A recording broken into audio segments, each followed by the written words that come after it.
Yo, I do miss wineries though. Yeah, you were some of the best part of the countries for that, man. Yeah. That was, I didn't even know it. Right? I'm in college. When I go back to grad school, I went to grad school like quick, right after I graduated, like 8 months. When you killed my basketball dreams, you and my uncle was like, you too smart. Don't play basketball. I was like, yeah, we'll take it. All right, okay, I'll listen. But best decision ever though. Went back to grad school in the Valley. And I didn't want to be there, but man, when I got a hold of the wineries, whoo. You know, I'm still on a college budget, but I'm not playing basketball as much. Oh man, Groupon. You know, and you using things by committee. I had great friends. that was like, yeah, okay, let's go to this one. I won't name drop. What was that? You know me, I learned I started to learn my palate.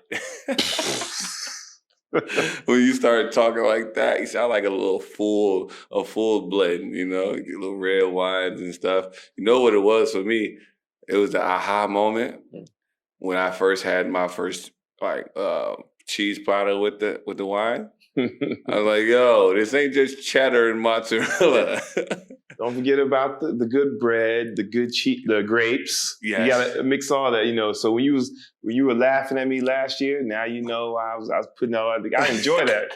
Those moments take me back to a time where I was sitting out, looking over a winery in Switzerland somewhere and just relaxing, man. Well, we're gonna get a charcuterie board. I might say we're gonna get one. I know how to spell it. I don't know how to say it, but I know how to spell it. We're gonna get that. We're gonna get that action going because the weather's good. But you're right though. That good balance of cheese, grapes, crackers, good bread, and I like the red. I like the Reds. Shout out to Unc for putting me on to the Malbec because he played in Argentina. Oh, okay. Yeah. So I remember the first time he made me go to the store and grab it for him. He said, yo, go get this, exactly this, nothing else. And then he poured me a little glass. And I was like, okay, and add that to the list. And so playing it in Argentina and drinking red, he knows all about some of the best steaks in the world from Argentina. That's Unc's bag right there. that's his bag. So, you know, I like the Malbecs, good Merlot, Sauvignon Blanc, you know. Look at me getting into it. I'm telling you, I miss it.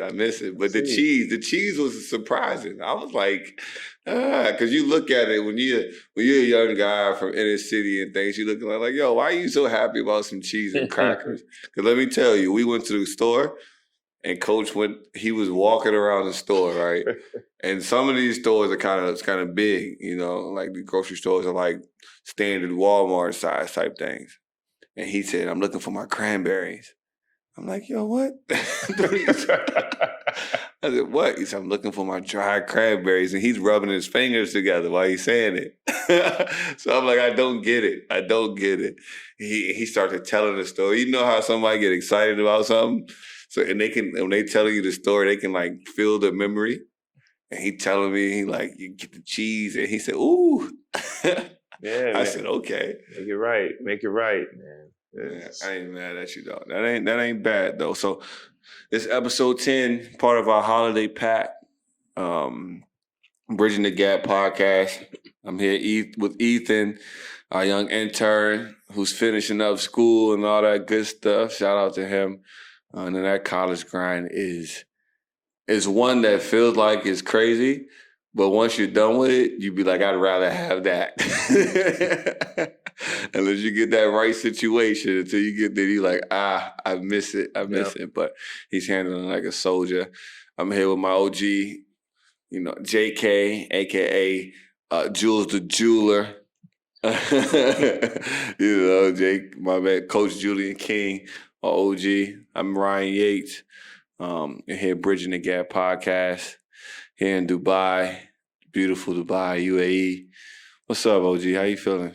I'm good, man. We're coming up on the holiday times, you know, and we winding down with the fall season for training and getting ready for a real fun winter break camp. And then we get a chance to, relax for a couple weeks before we get back to it. Yeah, and for this one, this is part of the holiday pack, right? So Coach, he'll be dipped out somewhere else in an undisclosed location. We'll put that out a little bit later, but this will be coming out over the week while you guys are enjoying the holidays at home, and it'll be a bit longer than the usual podcast as well. But Coach, you've been working out too, man. Yeah, I'm doing my thing. I'm trying. Look at that elliptical king over there. Yeah. Hey, listen, man. For all you older guys out there, you need to get your cardio in. Get the elliptical, man. You can get your heart rate up without putting all the strain and stress on your joints. Look, that's a life hack right there because I'm on it too. Look, because I'm not a big fan of the treadmill because I'd rather just run outside, especially being somewhere here like Dubai, to where it's always great weather to run in, except for those late summer months. So, but that elliptical, either the elliptical or the bike, and it depends on which bike you get too. Right, because you got that one bike that you can move with your arms and feet, the one you use before games, in between subs. No, I've been seeing you, man. You gonna get that core right? What's up? I'm trying, man. I'm trying. But my work habits, my eating habits, they ain't coinciding yet. Yeah, it's tough getting those eating habits together. Like when you're an entrepreneur and like everything on the business is on your side, to where you almost don't have time. And we do a good job pretty well. Like we handle our business pretty well when it comes to the food. We do make sure we have some type of balance, but we do slip up, Lord knows. And sometimes it's just because of the schedule. We slipped up yesterday just because of convenience. Man. But you know what? I won't mad at it. I ain't gonna tell them what I did. I won't mad at it. That's one thing being in Dubai has helped me with. Like at home, before I left, I was 8 months, going on 8 to 9 months, where I hadn't touched a piece of chicken, a piece of turkey, a piece of red meat, any of those things. I was getting closer to that. Because I'll say I can't necessarily call myself a pescatarian unless I've done it for 2 full years at least, right? But I was moving to that path where I hadn't touched nothing. Because at home in the States, food is genetically modified, you have fish that's raised in a farm in Alabama somewhere. Like it's not the same, and you can taste it, and your body can feel it. So I was like, man, I'm not touching it. But you get here, it's a little bit different. It's halal. Things are butchered a certain way, handled a certain way, and you can taste the difference too. And have you noticed the portion size? Yeah. A lot bigger. Yeah. The portion size on food is a lot different here, right? Like you might order a large fry here, but it look like a medium for what we used to at home. Right. And I'm like, man, no wonder everybody overweight and everything else. Kids ordering that small fry, and it's really a large compared to Yeah, it's the way we eat at home is completely opposite of the way the rest of the world eats, even in terms of fast food. And that comes from with, who you got serving it and things like that. Over here, a lot of older people, adults are working in those fast food restaurants. Yeah. So it's a little different preparation taking place right there. And you can just taste the difference in everything. You can see the difference in the customer service, the food, everything. Yeah, and I remember when one of our, and we haven't gotten into the story mode yet because we got a story since we've been here. But one of the first places we went to, because we were still trying to figure out, and that surprised us, was it Chili's, King? I think it was Chili's, yeah. It was Chili's. And back home, all the Chili's and the Fridays. Garbage, right? Because it's really some Tyson chicken nuggets that you drop in the fryer, right? There's no full kitchen back there. And it come out quick. It is what it is. Because if you go to Fridays, you're going for the happy hour and everything else, right? But we got here, we went to Chili's. And I remember the first thing I said, it was a blueberry lemonade I tasted. I was like, is this real blueberries at the bottom of this thing? And they brought out my salmon, and I was like, yo, they really cooked this. Because one, I was like, yo, why is it taking so long? Right. But everything here is fully cooked in the kitchen somewhere. Yeah. You get your money's worth here for sure. Yeah. And I give shout out to other places around the world too. It's the fast food and some of the chain restaurants, a little different than that back home. Yeah. That's what capitalism do to you. When you got to get that next dollar quick. So you got to make something, punch it out there. Because food, I feel like it's a job at home, right? Like you got to make sure you eat. Like it's a part of your schedule to where it's like, it's almost like work, right? Like go get this. Here it's like you eat when you need to, and then when you do, it's good. Yeah. That's not bad though. Well, let's talk a little bit about one of my favorite things. Because I do this well. I like to get under people's skin. It's like, and part of it is because of like where you grow up at dictates this too. Because you gotta just find an edge. You gotta let people know you bad, and you just gotta let people know like when I'm beating you, I want you to know I'm beating you. I want you to understand it, right? But trash talk. It's one of those, it's an art, right? It's an art for sure. But it's also one of those things that's like, it's misunderstood. And for people that's on the outside looking in, they see some guys jawing at each other and all these other different things. They're like, yo, we got to stop this. We can't do this. Like, it's going to cause a fight. But if you're a player like Coach and I, or you're a guy like Russ, or you're a guy like Gary Payton, or you got like MJ, Kobe, even Gilbert Arenas to a smaller scale, like that trash talk right there is something that you love. It like fuels you as a competitor. How you feeling about that, Coach? I'm old school. If you're out there on the court and you guys are going at it, everybody's playing hard, and playing hard, believe it or not, everybody, that's fun. Mm-hmm.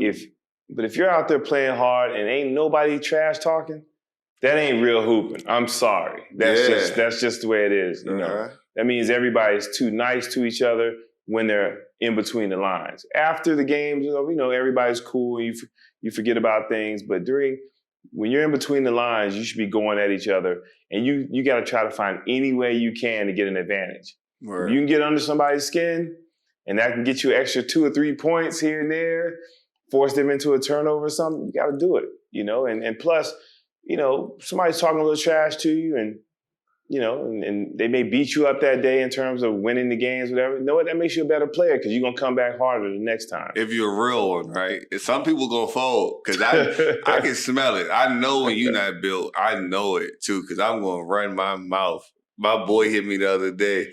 He was listening to one of the earlier episodes of the podcast, and he hit me in a group text. He was like, yo, Yates got to be one of the worst people in the world to lose to.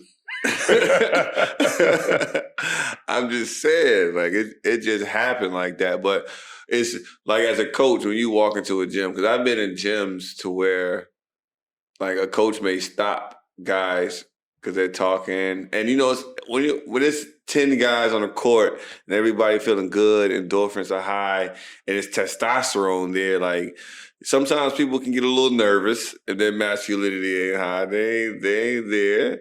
But do you stop the trash talk?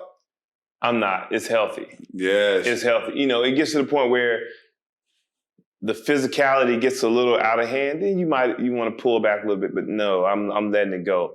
Because I want everybody on my team, if I'm the coach, to have an edge. Because if somebody's talking trash to you, I'm expecting you to do one of two things. Either say something back, or either go at them. Right.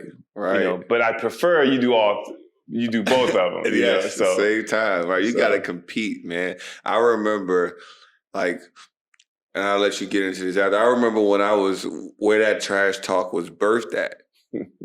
Because I was always right across the street from my house in Alexandria, Virginia, was a basketball court.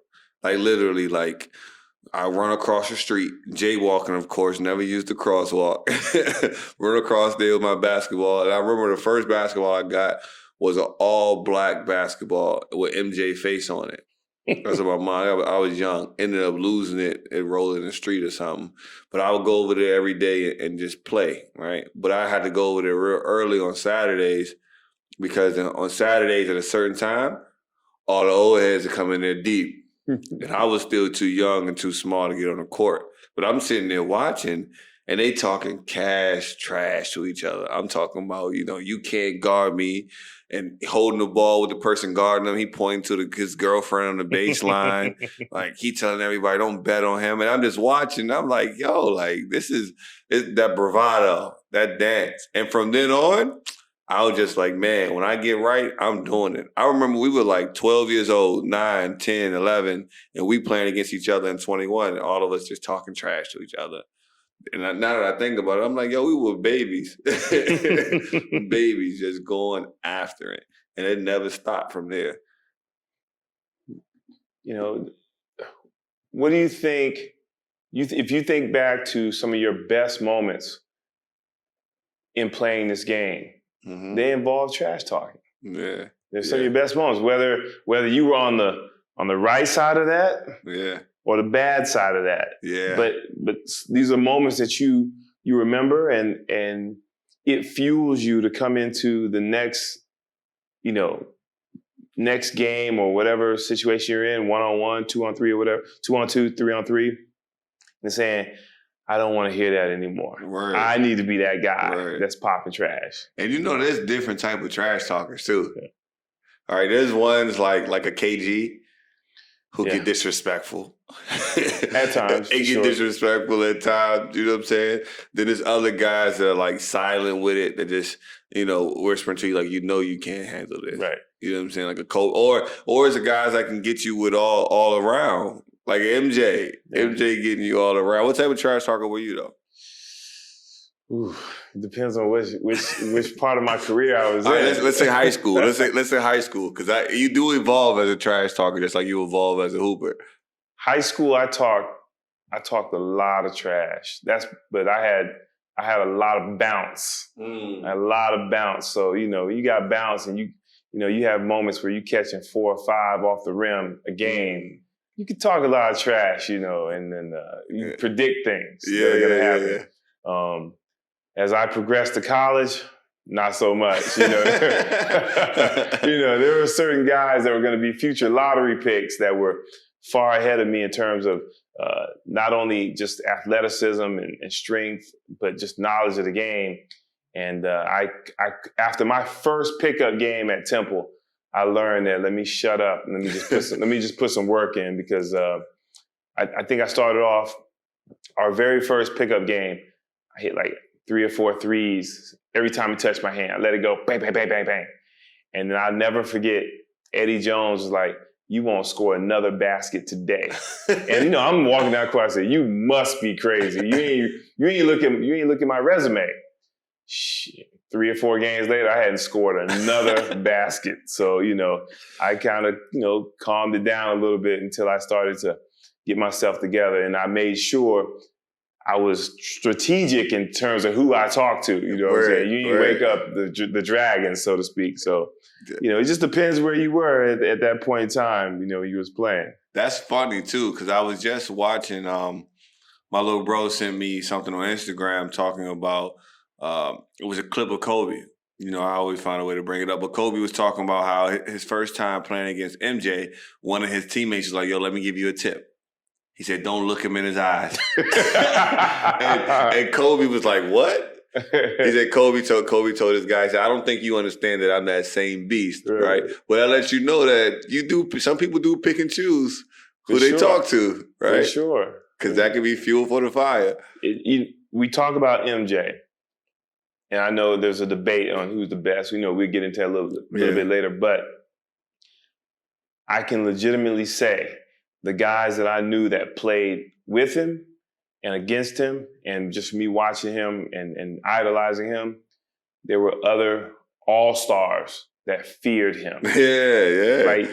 Bigger guys, 7-footers, feared MJ. Yeah. So I definitely get it. But, but Kobe's a different animal. Yeah, you talk. Because I was just watching, the clips always popping up, but like that Dream Team practice, it was crazy. Magic barking, Charles barking, all of them barking. Some of them quiet, Clyde. Some of them ain't saying much. But you told me a story the other day in the car. It was about when you guys got the chance to play. I don't know if it was a Fab Five year or after Chris Webber had left early, but you were talking about Jalen Rose, right? Because we were saying what's crazy right now is watching some of you old heads go from bald or on your way to losing all your hair, and then you come back with a full set. I'm talking about you deep sea diving, heavy waves on your head, shape up jet clean. black. Jet and black. I'm calling some of y'all out. Like, don't come back at age 40, you jet black, and you're talking about it's natural. Yeah. Stop. Yeah. You got the money to pay for the cosmetics, that's fine. But just don't deny it, man. You got jet black hair, 360s popping. You got your same hairline that you had when you were 17. Stop it. But no, though. Look, you told me Jalen Rose got a hairline he didn't even have when he was 17. Man, come, like, anybody that watched the Fab Five when they was in college, he was in Michigan, for 3 years? Yeah. He ain't have a hairline like that. No, he had the close. Yes. He had a close right at number one, a shadow joint where you can still see a speckle of the hairline. And that was on a bad night. But normally they kept it bald. He kept it shiny. Stop, man. But you said he was at the free throw line and it was talking trash. Y'all, it was a Temple versus Michigan, right? Yeah. He said they were talking trash. What were they talking about? You know, you got Aaron McKee, Eddie Jones, talking trash back and forth to Chris Webber and Jalen Rose, Juwan Howard, future NBA players talking trash to each other. And I just remember being at the foul line and hearing Jalen Rose say, man, look at their shoes, and I just happened to look down like, dang, what you talking about? We got the new, yeah, you're right. Y'all got that. You got that, because everybody knew back then, Michigan's Nike deal was a little different than everybody else, so, it is what it is. They were trendsetters. We all know that. Right. Shout out to Nike, man. Nike, we got something out here in the Middle East we brewing up. Whoever's out there, the powers that be, we're going to come knock on the door. So, we got some things. That's big time, though. For me, trash talk, man. And I think one of the cooler things that I've noticed in my, what do I call it? My life cycle as a hooper. That's what I'm going to address as life cycle. Even as a youngin', my coaches used to talk crazy trash, right? Whether this was right or not, we might have been like 11, 12 playing AAU. I know for a fact my coaches was betting on a game against the other side and just talking trash. Matter of fact, I remember, and this is one thing that I did like because it just showed a bit of competitiveness too, right? Because you can't teach people to be competitors. I remember my sophomore year, going into my sophomore year, it was sophomore summer in high school, and we were traveling for summer league game, and we were playing in Maryland. And we don't have time today to get into the dynamics of D.C., Maryland, and Northern Virginia and that basketball dichotomy. Like that's a whole different story. But we were traveling to Maryland. We went to a school called Wise, and we were playing against Gwynn Park, right? And little did I know the assistant coach over there was your guy. That's my guy, Brian Brennan. Yeah, that's your guy over there. Shout out to B. Coach Thomas was out there with us, and for Virginia, your head coach can't coach you in the summer league, but everywhere else they can. So we were playing against this team.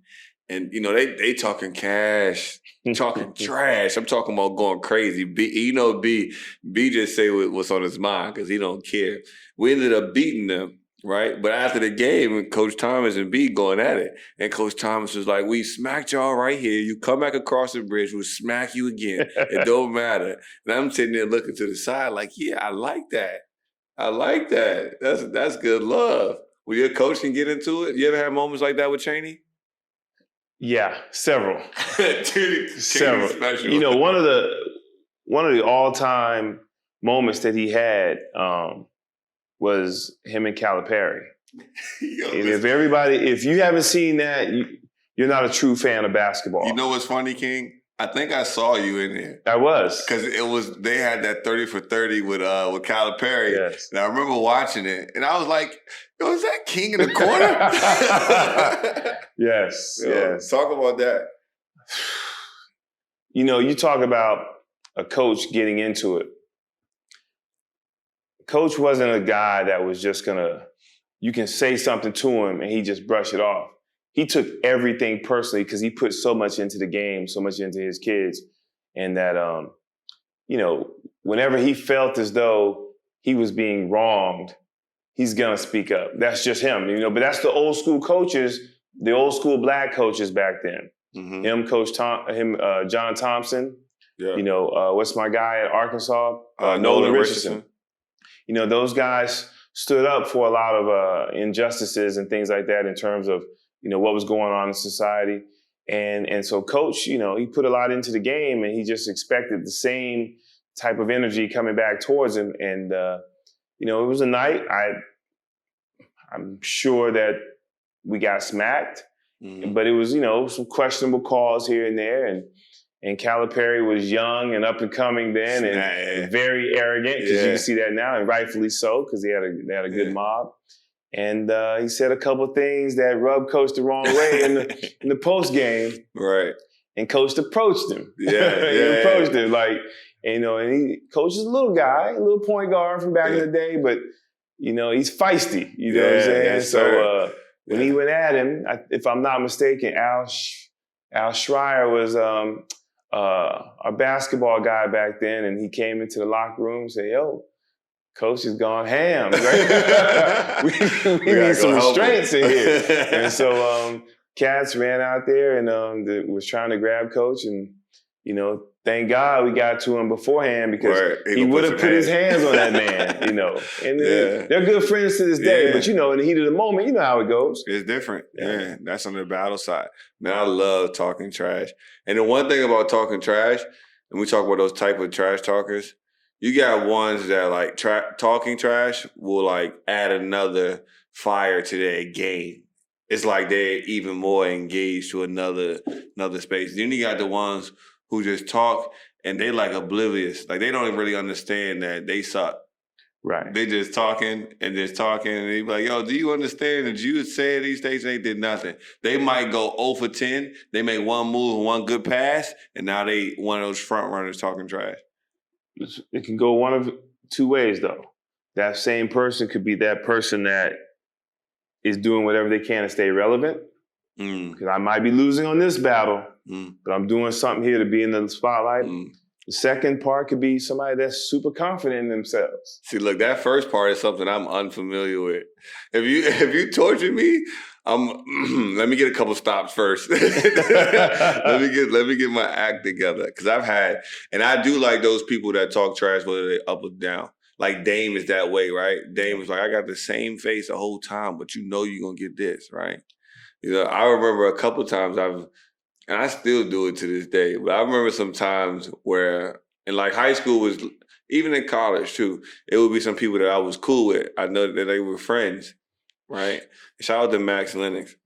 I remember playing Max in high school, and we were playing and we were at the free throw line, and Max was just frustrated because he could, a lot of teams beforehand, they could score a lot on us, but they might average 25 against other teams. Against us, they might only get 17. So Max was having a rough night. And Max probably just came off 35. I said the free throw line, I was like, "Max, when I get this, I'm going to come down, I'm going to pull up for a tray, and I'm going to hit it." Came down, pulled up for the tray ball, hit it. Then we got a steal the next play. My guy Billy dunked on the old boy and got a tech for hanging on the rim and pointing at him. Pointing at him. But that's the two differences of trash talk, right? For me, I was next to him on the free throw line. I was whispering to him so he could know. Billy, on the other hand, wanted to dunk, hang on the rim, turn around and point like he was in above the rim or something Blue Streak. I'm not Blue Streak. What's my movie, man? Just because I messed it up with Shaq and Penny. Blue Chips. Blue Chips. There we go. Blue Chips. Yes. But that's the difference in you and Billy. Shout out to Billy Rowland. Yeah, that's my guy. I love him. Wherever you are in the world, we love you, man. But, the trash talking that you might have had with Max, that goes way back. That goes back to summertime when all the better players in the area would come to TC and hoop. Mm-hmm. And that's when you really get it in. So that way, even if we smack y'all during the regular season, just because we have a better team, now you get a chance to redeem yourself. And Max always held his own and had the respect of everybody. Yeah. So you guys are talking trash, and it's a situation where you're talking trash, you can back it up. Yeah, and you're used to it. Yeah, that's important. You're used to it. I walked that walk before. Right, right. You're used to it. It's something that you do on a regular basis. Billy at that time, he was just transferring in. It was his third school. And, he was looking for the limelight because he had never really been in that spot before. Getting some new swag. And so, and we were a high-profile team at the time, so he was going to take advantage of it. He was riding it. But what the best trash talk is in the summertime, when those open gyms, when you don't have a name on your jersey, you just walk in what it is. Because for me, I don't want to make it seem like I don't like bullies, right? So I don't like a guy who just gonna pick on somebody that he know not gonna give him no bump, right? Like I always had a little edge, a little chip on my shoulder too, to where when the summertime, I was always in the gym with the old heads. Like some of our local legends back in Alexandria, like Glenn Andrews, Marcus Lemon, a.k.a. Squeeze, T-Mac, Tracy Stanton. Ooh, T-Mac. T-Mac could boogie. He could boogie. You got Walt, you got Mike Davis. And even some of the older guys like Jason Ingram and Justin Moore, they would get in the gym and stuff with us. And then and everybody got friends from Maryland and D.C. to where we all get in the gym. And that trash talk in Wimbush, that trash talk is everybody. Like because when you grow up with people and then you finally get to at a certain age, all of us grown now, right? So now it's like, nah, I'm not a little bro no more. this ain't that no more. You come get this action too. It's different, And that used to be the fun part of it too. I used to be like, I can't wait to say something. I can't wait. No. Those are some good times when all the older guys would come back and play. That's when TC was TC. Yeah, and Alexandria itself. Yeah, that was just in the roots of it. And for any high school coaches out there listening, not saying that you got to follow a path that I had or Ivan Thomas had or anything like that, but open up your gym, man. Oh man, let whoever can hoop come in and hoop, man. That's the essence of high school basketball. You got to have the guys who want to play, that can play in the gym, no matter what school they come from. Man, that was profound. Open up the gym, coach. Like, man, with gentrification and so many other things going around in the DMV area, a lot of those things get misplaced, right? Like, people don't really understand how important that extra gym time is. Like, open that gym so those guys can come in and galvanize and do something productive and just get away from things and hoop. Like, that's different. I think that's part of that is what we're going to do here as far as building a culture. Bump and run. What helped us is in not even sixth grade, in eighth grade, when I was watching Marcus Lemons, Tracy Stantons, and all those guys kill it at TC and varsity when Coach Thomas first came, I was also able to go to open gym and see them play, right? While I was in middle school, I was able to see those high schoolers play in open gym because we'll have our open gym there and little things. So I grew up into that. So when I'm the big dog now, and there's other guys coming up from behind it, whether it's Rick or it's Daquan or it's whoever else, now they've already been watching and they just follow right into place. And then there's some guys that watch them and then they get into place and grow up. Like, that's how you keep a culture going and you grow something. Like, open up the gym first and foremost. Open the gym. Sometimes it's just that simple, right? Let's turn on the lights, roll the ball out there and let them take care of itself. Because you know what they say? They say these kids, they don't play enough. If they don't, they don't play enough on their own. Yeah. Everything's organized, 2 or 3 referees, a sanctioned event, AC gym. No, sometimes, get with your friends or other guys around your area that hoop and go somewhere and organize your own games. Right. Get it in that way. That's how you get better. Yeah.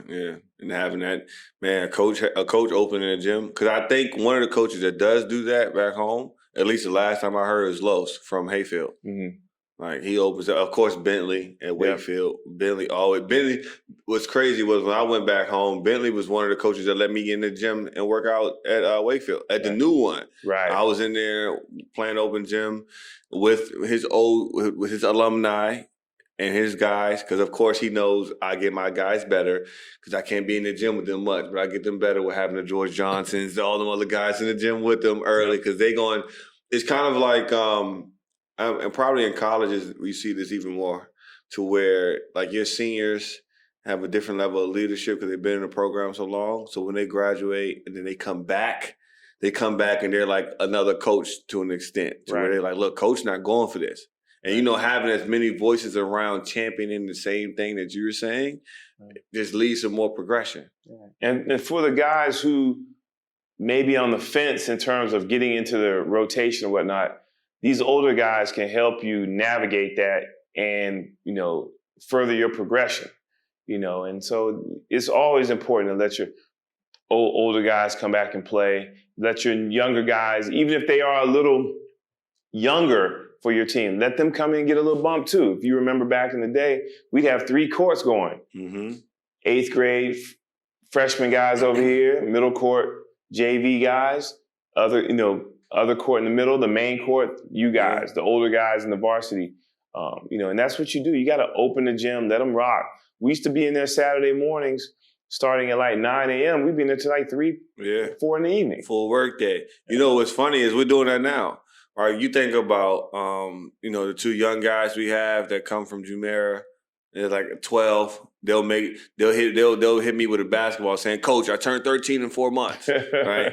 They're 12, but they're playing with 18-year-olds. They're playing with us. We have them out there. 2 young ladies that we have, they're about 13 and 12 as well, out there playing with those 18, those older people.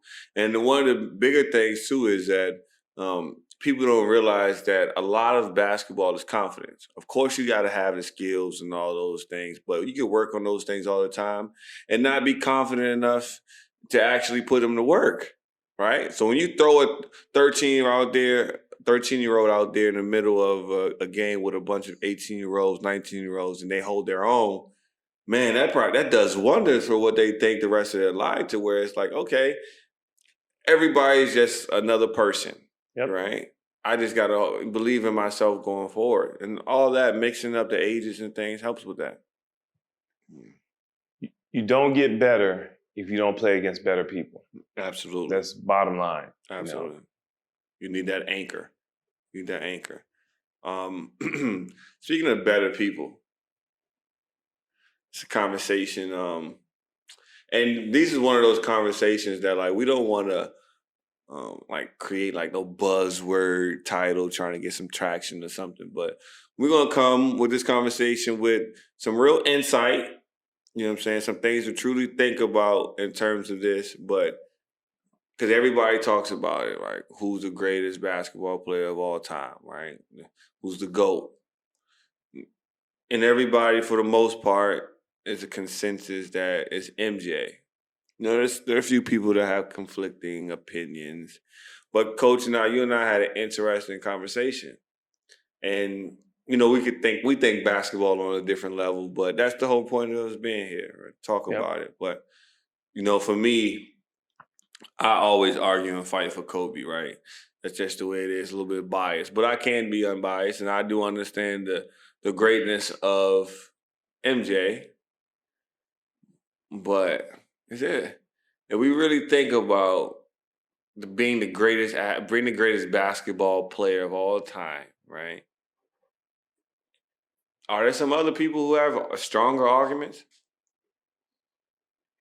Being 47 and growing up watching WGN all the time and watching the Bulls and idolizing Mike. Mike is my pick with my heart. Mm-hmm.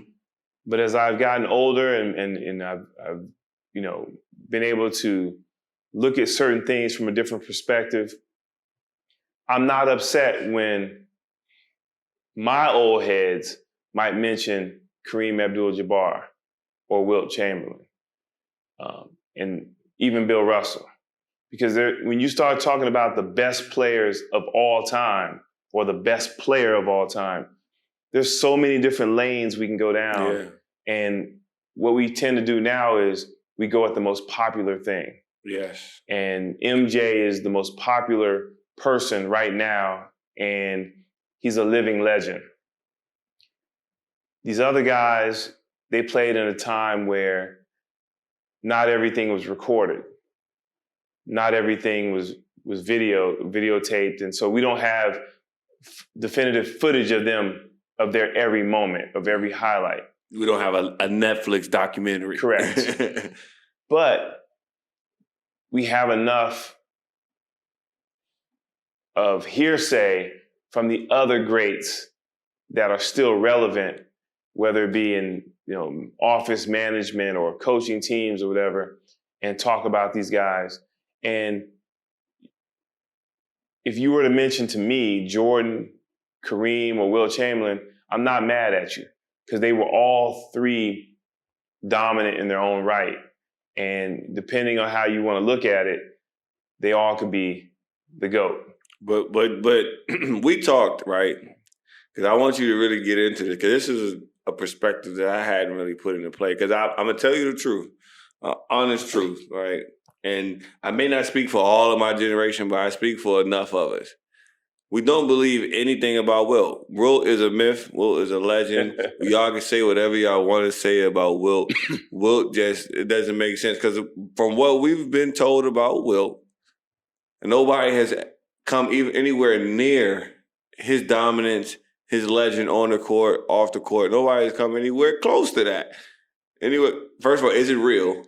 And if it is, like, how can we not put him as a GOAT? And then talk about more of his situation, because we talked about in earlier podcasts how your organization, your team does dictate a lot about where you stand in the all-time greats, because it victories, championships, right? And so Wilt only has one, right? Wilt may have two. I'm not sure. I gotta look. Ethan, you gotta look that up. You're our stats guy. Yeah. So, but talk about Wilt as a player, from what you know is true and what you know that some people that you were around saw. Well, we're going to talk about Coach Jones, somebody intimately. Yes. Very respected. Whatever Coach is saying, I believe. Coach Jones, older guy, very successful in his own right in terms of being a high school player. I think I may have mentioned this before. Let me say something about Coach Jones real quick. Coach Jones is one of the few people I've ever met that has won a state championship every year of high school. Yeah, he won like 11, right? He won 4 in high school. 4 in high school. He won 2 as a coach, as a head coach, 1 as an assistant coach, and he won a high school football championship. Yeah. He's a bad man in the DMV area, and we definitely got to give him respect. Coach different. Coach like the Godfather. We're like, he don't say a word, but if you if you just irk him a little bit, he'll make sure you feel that thunder, and you won't ever forget it. He won't say a lot until he needs to, but when he says it, you'll never forget it. That's for sure. I still remember to this day, I was standing on top of the 3-point line. Right. I was on the 3-point line waiting for the swing. So when I catch it and I step into the shot, my toes are on the line, or I'm standing in front of it. So I'm shooting a long 2. And I don't know how many times, and I'm like a junior and senior. I don't know how many times somebody had said something to it, but he stopped practice and he cursed me out, pulled me back, and said, "You want to be a scorer?" Use some choice language. So this is what you're supposed to do. And never in my life have I ever told the line. Yeah. I made sure I remembered that speech. Yeah, no point in taking it along too. And I teach it. Yep. And I teach it. But for Wilt, because he did win in 67 and 72? Yeah. So he won 2, and we don't really talk about his championship wins. Yeah. We kind of disregard him because it just sounds like mystical. But this is the stuff that irks the older guys like myself, but even more so the guys older than me. It doesn't matter how many championships you won. You can still be the baddest cat to ever play and not win a championship, because we all know a lot of you winning your championship is based on your organization. based on how you guys draft, how you develop players, how you bring people in as free agents, who your coach is. It's a lot involved with that. And what people don't understand is Wilt owned over 53 individual categories in the NBA. Just think about that. He owned those. And those are things that, people talk about dominance. Shaq was dominant for sure. He ain't dominate like this. Yeah. You talk about a 7-footer lead the league in assists one year just because he felt he had to prove to everybody that he could do other things than score and block shots. He was a 3-star athlete in college. Coach, man. Just look at Will's stuff. Like people don't know this. He averaged the most minutes per game one year. And if I'm not mistaken, I want to say he played 47 minutes a game. Man, listen, first of all, we're looking at this list of records that he holds, and the only other people whose name I see on there is Kobe and MJ, but that's a whole nother thing. But NBA record for most points in a game in a season, 50.4. And then he also holds the next 3 spots with 44.8, 38.4, 37.6. Crazy. Most points in a season, where he scored 4,000 in a season. And, you can prorate all those things and see what it would be like in an 82 game. And of course, 100 points in a game, still unbelievable. The most points scored in a half, where he scored 59 in the second half. Most 50-point games in the season at 45. And then he has the next most at 30. Most 40-point games in a season. Most 63 60-point games, 32. He had 32 60-point games. Kobe is the next one with 6. The most career regular season 50-point games, 118. MJ is next with 31. All right, most career regular season 40-point games with 271, and MJ is there with 173. And the list just keeps going on. Most consecutive 60-point games with 4. And then he holds the next 3 longest streaks, right? Then it's just a continuous list of things, right?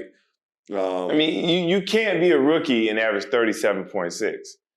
I don't care. People talk about who you played or whatever. You come in as a rookie and average 37.6. And all of these things are these are old. And I saw a video saying how the NBA, to a certain extent, after maybe anything before 1992, they weren't really showing highlights of it, or they weren't trying to show too much of that game because they wanted to, focus on what moved forward. But man, people might have been doing us a disservice. So we really don't put Wilt in that talk enough. And I don't see anything. And these are records that are kept after the fact, because I'm not mistaken, people weren't keeping stats for the first half of his career. Right. Him and Kareem. Him and Kareem. A lot of stats weren't kept before 1973. The one thing everybody needs to look at the list just keeps going on. It's a long list. We don't have video yet, but we'll have video coming soon. You'll see. People have to stop equating the best player with how many championships you have, because he had 2 championships, but other times when he was unsuccessful, he was going up against the mighty, probably the best franchise before the Lakers recently in NBA history. Yeah, the Celtics were crazy. Bill Russell and company. So for those of you that don't know who was beating Wilt all these times, it was Bill Russell, another guy who's considered a potential top 10 player, but he played along other guys that are top 60, top 70, and they won 11 championships. And Wilt was crazy. So Wilt's supposed to lose, but that's not to say he wasn't the best player. Individually, yeah. Because as we always say, your success as a team has to do with your team, your coaches, your management, your organization, everything as a whole. It has to be cohesive. Man, but just looking at those things is nuts. And then we don't even talk about Kareem. The captain. You talk about Kareem, and you start in high school, the legend coming out of New York. Mm-hmm. Power Memorial lost one high school game. That was to the legendary DeMatha and Morgan Wooten. And he goes on to college, can't play as a freshman because freshmen weren't allowed to play then, but his freshman team beat Bill Walton's team, who was the senior captain at UCLA. So that goes to show you how good he was, how dominant he was. And if I'm not mistaken, his UCLA team for those 3 years I think they only lost one game. And then he goes to the NBA and begins a 20-year reign of dominance. He wins a championship in Milwaukee, but we all know what happens when you get a chance to leave Milwaukee. Yep. You leave Milwaukee. And he left, not left, he won with a GOAT. Right. One of the greatest ever to play at his position and his impact, the Big O. Big O. Right. And then, like you said, Milwaukee, everywhere else. It's nothing against Milwaukee because I got my godson's father's from Milwaukee. One of my other good friends from Milwaukee. Yeah. But let's think. Chaz, though, he don't want to be from Milwaukee. December in Milwaukee or December in L.A.? What? You make the decision. Man, any month in L.A. compared to Wisconsin. What T.I. say? Not T.I. T-Pain, Wisconsin? That sounds crazy. But Kareem, I don't know. Was I hearing this correct, Coach? Was dunking banned? Yes. Dunking was such an effective part of his game that they had to ban it. And so, but then he came up with the skyhook, which is probably the most unguardable move ever in the history of the NBA. Yeah, and it was banned for 10 years, right? In the NCAA. The NCAA was banned, and he came up with the skyhook. Like, that level of dominance was, like, it's crazy because they were saying it's not a basketball skill and all those other different things. Scroll down a little bit more. What are you pointing to, Coach? I wanted to see where it was talking about somebody made a quote about dunking is not a skill. That's the article you just had up. All right. So, like, just thinking about that, and that's the type of things that's interesting, right? Like, it forced him to create something completely different. That's a level of greatness that you can't hide. Let me read this quote. Dunking does not display basketball skill, only height advantage. And that's from the legendary coach from Kansas, Fog Allen. Well, that was a time when not everybody could get above the rim. Dunking is a skill, ladies and gentlemen. Listen, I ain't going to say too much, but, there's some real difference in the players that were at Kansas and then, Kareem Abdul-Jabbar at UCLA. I won't say, well, the obvious, who can't dunk, who has those struggles more than anybody else. Everything that you can do on the basketball court, there's someone out there that can do it a little bit better. Absolutely. So it is a skill. So it is something that you have to work on. Because believe it or not, ladies and gentlemen, Vince Carter's considered probably the best dunker of all time. But what does Vince talk about? He practices dunks. Because that's an art, man. That's an art form. Moving your body, doing certain things, like, that's not easy. That's something you really got to focus in on. But so we got to an argument, because I was sitting there thinking, like, man, how is Wilt not the GOAT, And to a certain extent, before MJ, guards never got put in that conversation, right? It was always a big to an extent. Probably the closest guy was probably the Doc. Yeah. Dr. J. But here's the main reason why Shaq, Wilt, Kareem, even Olajuwon will never be put in that category. You don't shoot threes? The conversation. It's not sexy. MJ, guys, you think about it, he's sleek. Yeah. He's fast. He's quick. He got the ball D in the hoop area. It just looks different. It's something that you watch, and you talked about dunking being art form. Everything that the top guys did was in art form. It's poetry in motion. You think of who's the best point guard in history? Probably Magic, right? Because of his combination of size, charisma and all that, charisma, floor game, and things like that. But they don't talk about him being the greatest of all time because his game wasn't sexy all the time. It was effective, but he wasn't like he didn't handle the ball like Kyrie. I don't remember. Correct me if I don't remember seeing any highlight ever of Magic shooting a jumper. Not one jumper. I've seen some, but Ben Simmons action. But at least he shoot it. Magic would shoot him for sure. Magic at least shoot him. He would shoot him for he wasn't Ben Simmons now. That's not. That's not even. I'm sorry, Magic. Yeah, don't do that. I know better. But yeah, it's the big guys just don't get the same love because people expect them to be dominant, not realizing that they got to work at it too. Hold on, though. I do think Wilt, rest in peace, will have something to say about you saying him not being sexy. Wilt on the court, Wilt, my bad. Wilt might say, "Look, my game was sexy, and I got the proof. My game was sexy, man. It was beautiful to watch." But again, I don't think we see enough because I saw it was, and maybe it was animation and video stuff so crazy. Maybe it was Photoshop, but I was seeing video clips that I'd never seen before of him doing, fadeaways with the one leg up fadeaway that we've given Dirk all the credit for mastering. But if Wilt was doing that in the 60s and 70s, man. But what does it all come down to? Yeah, who said it? Yeah. Who can see it? That's the difference. Listen, there isn't anything being done in the game today that wasn't done beforehand. The only difference was they had more constraints back then because the coaching philosophy was different. Right. We talked about a guy that we highlighted before in one of our blogs, Kenny Anderson. Yes. Nobody came out of New York with more handle than Kenny A, but the game was played a little differently back then. Right.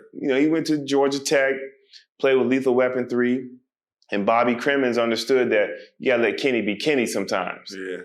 But he got to the league and went to the Nets.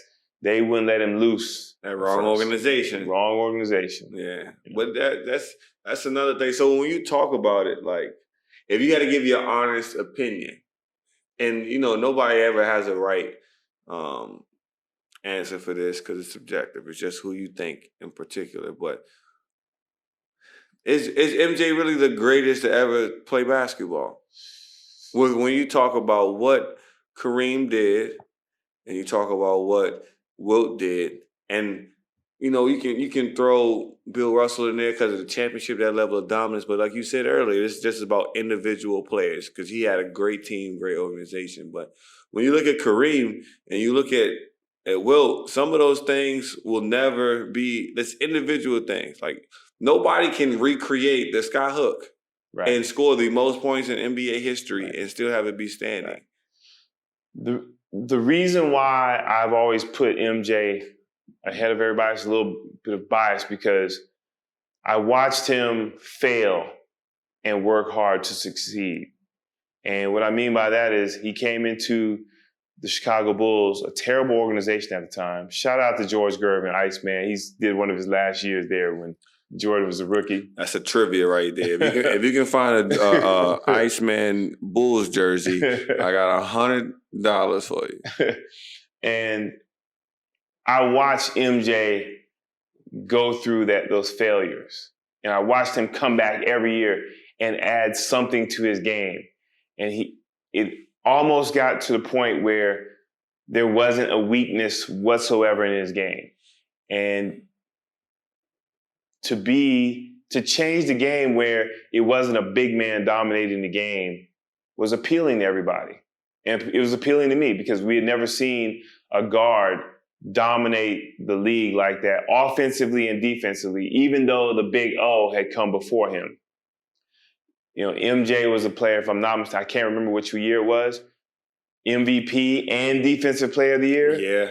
And he generally had other all-time greats really nervous or anxious to play him. Yeah. So he struck fear in people.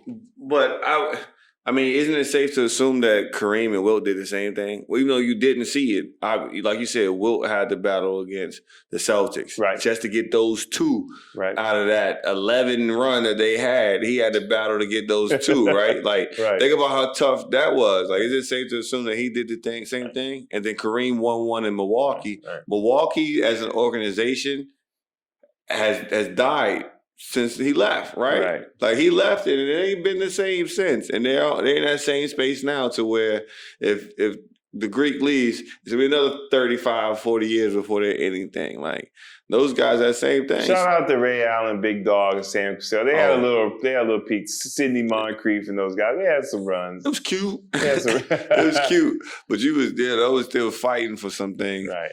And Ray was a bad dude when he first came out of UConn. But that's another conversation. But isn't it safe to assume that those guys have the same type of battles? Sure. It's just, again, we expect more out of somebody taller. You see a kid now that walks in the gym, he's 12 years old, but he's the size of a 14, 15-year-old. Yeah, you expect him to dominate. We don't give him the same leeway as we would a kid who's the same age, but a little shorter than him. Okay. So that's how it goes a little bit, you know. So that's why, again, for me, any one of those three can be the GOAT. I don't have a problem with it. So when you talk about that argument, right, because I think that's a lot of the argument we have with Joel Embiid. Joel Embiid should be the best, most dominant player in the NBA, for sure, without a doubt, right? Maybe not the best, right, but he should be the most dominant in the league, something we haven't seen since Shaq, right? But as you said, you expect certain things from somebody taller, right? Even if he's giving you 25 and 12, that's not enough. Well, when you talk about Wilt and Kareem, they exceeded those, you know what I'm saying? Even that expectation of a tall guy, right. They exceeded those to an end to where nobody can even get close to it anymore. Right. You know what I'm saying? Like that type of career to where I think now it shouldn't even be a unanimous just MJ the greatest of all time. Right. Again, when you exceed expectations like they did, almost like in the modern era, like LeBron, we take everything he does for granted. For sure. We take everything he does for granted. For sure. You know, and so we have to take those moments that, you know, these guys were playing and say they can easily be considered the GOAT. Yeah, absolutely, man. But, you know, I do know where the next argument comes because, as I said, it's Bridgin the Gap podcast. 20-year age difference and things, you know, it's the conversations that happen in my group chats. And, you know, when I'm hanging with my guys, and I know you guys don't hear, but we've said it before. We'll put those numbers up. Bill Russell did those numbers with his rings. They did all those things because they was playing against old white guys who were plumbers by day. Right, they weren't athletes. They weren't any good. You only really played 10 games anyway, and everybody that you played against was either a waiter at the what they used to call them, a parlor back there, a parlor where you used to get a milkshake and some fries, or they were a plumber or a mechanic or whatever else. That people need to stop with that, and the reason I say that is because the guys who were dominant back then, not only did, you know, you have a night or two where you play against somebody who wasn't a full-time basketball player, but neither were they. You know, guys back then had jobs. Guys didn't have the same luxuries as they do now. And it was a level playing field.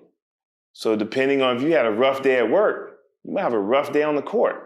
Yeah. And, you know, and you add on the fact that you're fighting racial injustices because we all know that the racial tensions were higher back then where you could be Wilt Chamberlain and you could be the best basketball player in the world, but you can't eat in certain restaurants. You got to get your stuff in the bag. So how does that play on your psyche? How does that play on your overall energy level?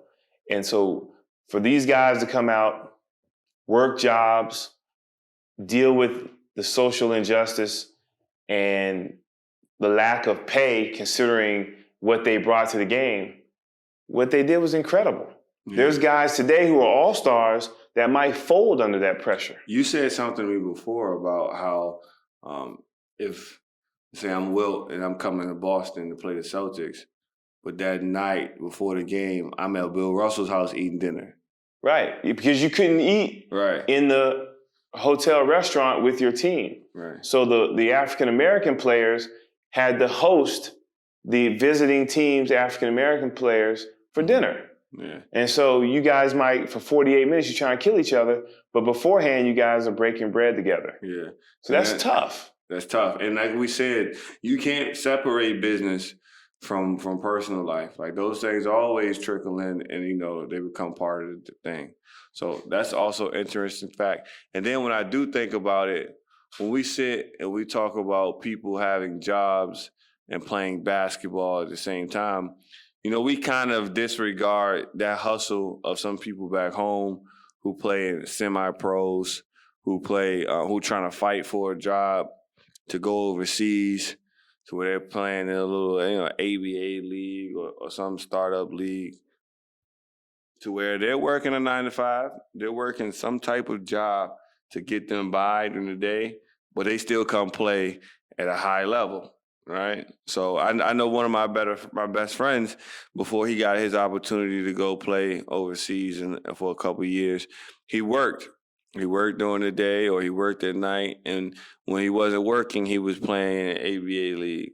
You know, of course, that's not the NBA or the pass of any of those other different things. But records have shown that you can work the way you need to during the day and still play at a high level of basketball when it's time for you to suit up the shoes. So it does sound crazy it does look crazy when you see those pictures of Wilt and all those guys playing against those older white guys that look like they sell insurance. And I'm like, yeah, I bet you give 100. But like I said, you know, when people I'm coach, you got them too. Friends who were, while they were fighting for jobs and trying to get places, they had to stay at home and work.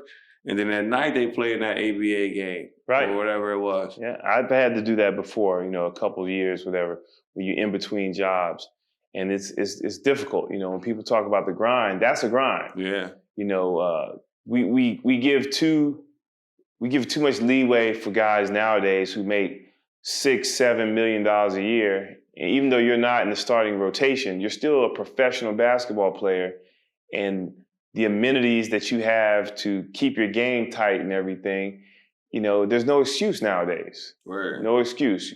And, you know, let me piggyback a little bit on when you were talking about Wilt and those guys having to play so-called plumbers and things like that, and people saying that they didn't play against the top competition. Well, the league was smaller then. So as opposed to playing somebody only 2-3 times a year, you might play that Celtics team or that Oscar Robertson team or whoever. You might play them 15, 16 times. So the more you play somebody who's great as well, that's a tougher game to play. Yes. And you begin to know each other's tendencies. So for those of you that out there thinking that it was just easy, it wasn't.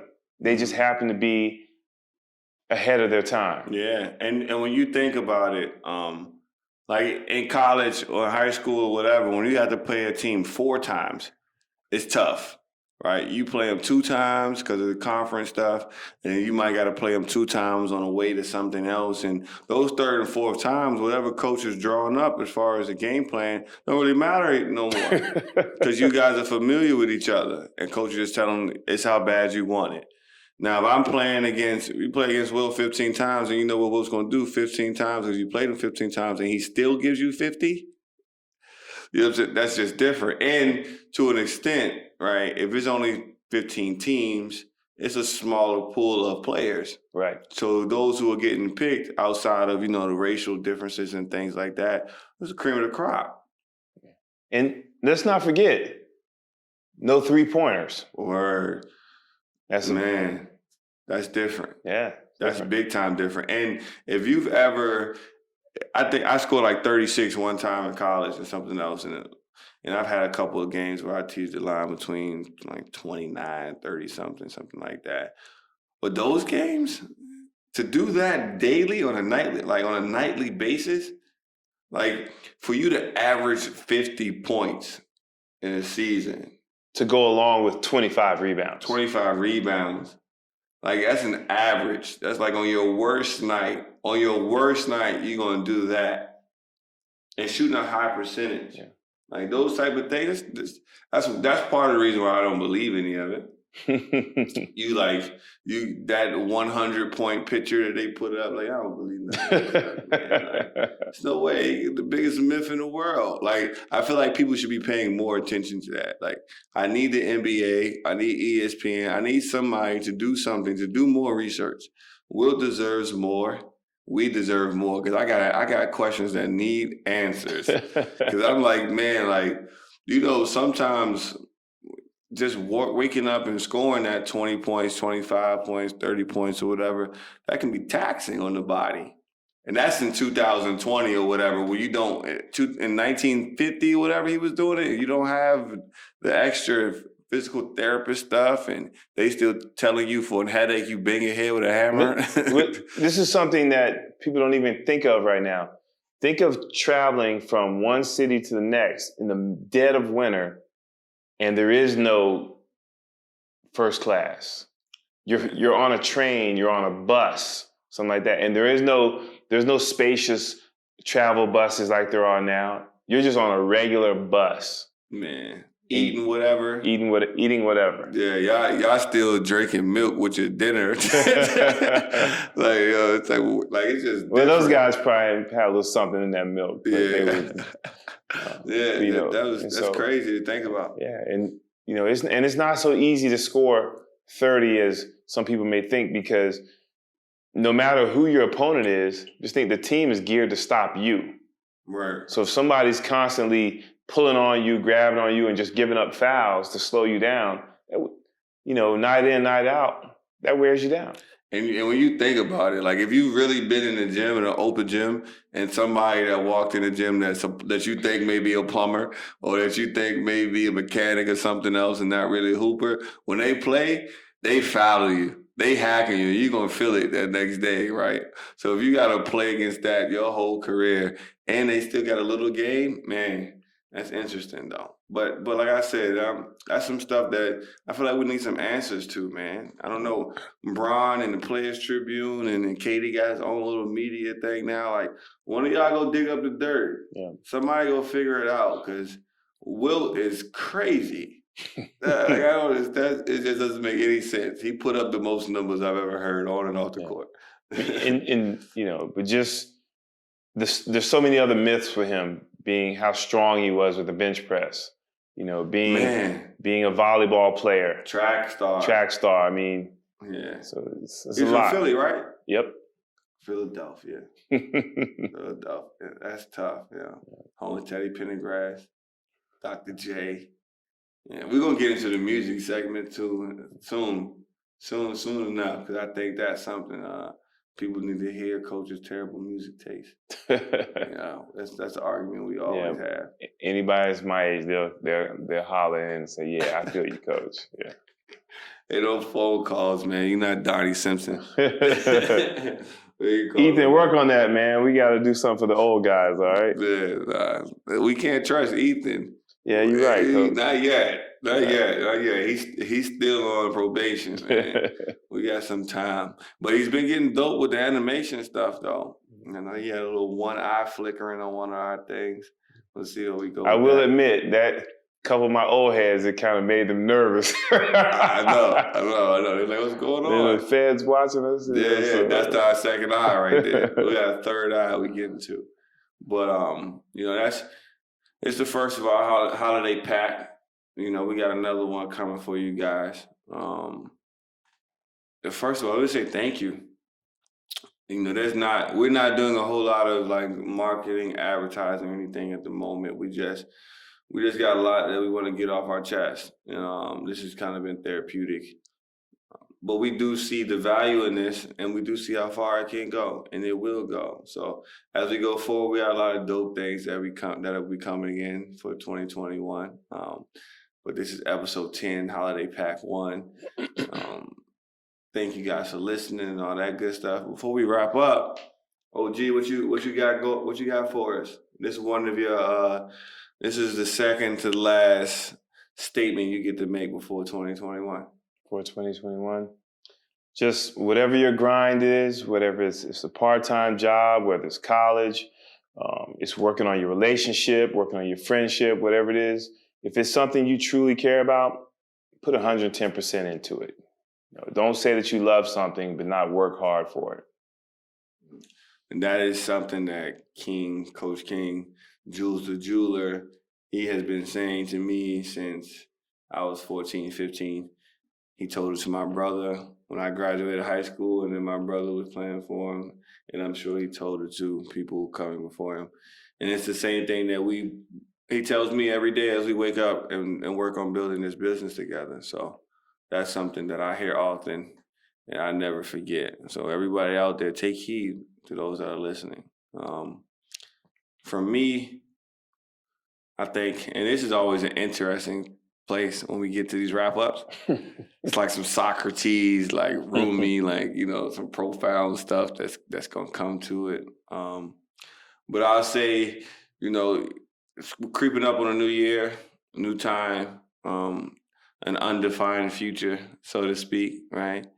And it may scare a lot of people, but, uncomfortable situations create new paths that you didn't know were available, paths that you hadn't even thought of, right? So give yourself some space to relax a little bit, put some faith in the fact that you've been in uncomfortable situations before.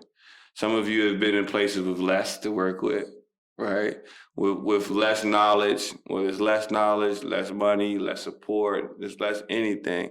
So now we're heading into an age where it's undefined, but really the ball is in our court. So take these next couple of weeks as we wind down the year to enjoy it and think about what could be. Because now really, there's absolutely nothing you can't do. We've seen everything this year happen that was like, what? Did that really happen? Take that as a sign to be like, go ahead, whatever your wildest dream is. Of course, be responsible. Don't just wake up and be like, I'm quitting the job. I'm just gonna go out here and I'm gonna be a fly fisherman? No, just think it through. Sit it through. Everything needs some type of preparation. Be visionary, but you got it.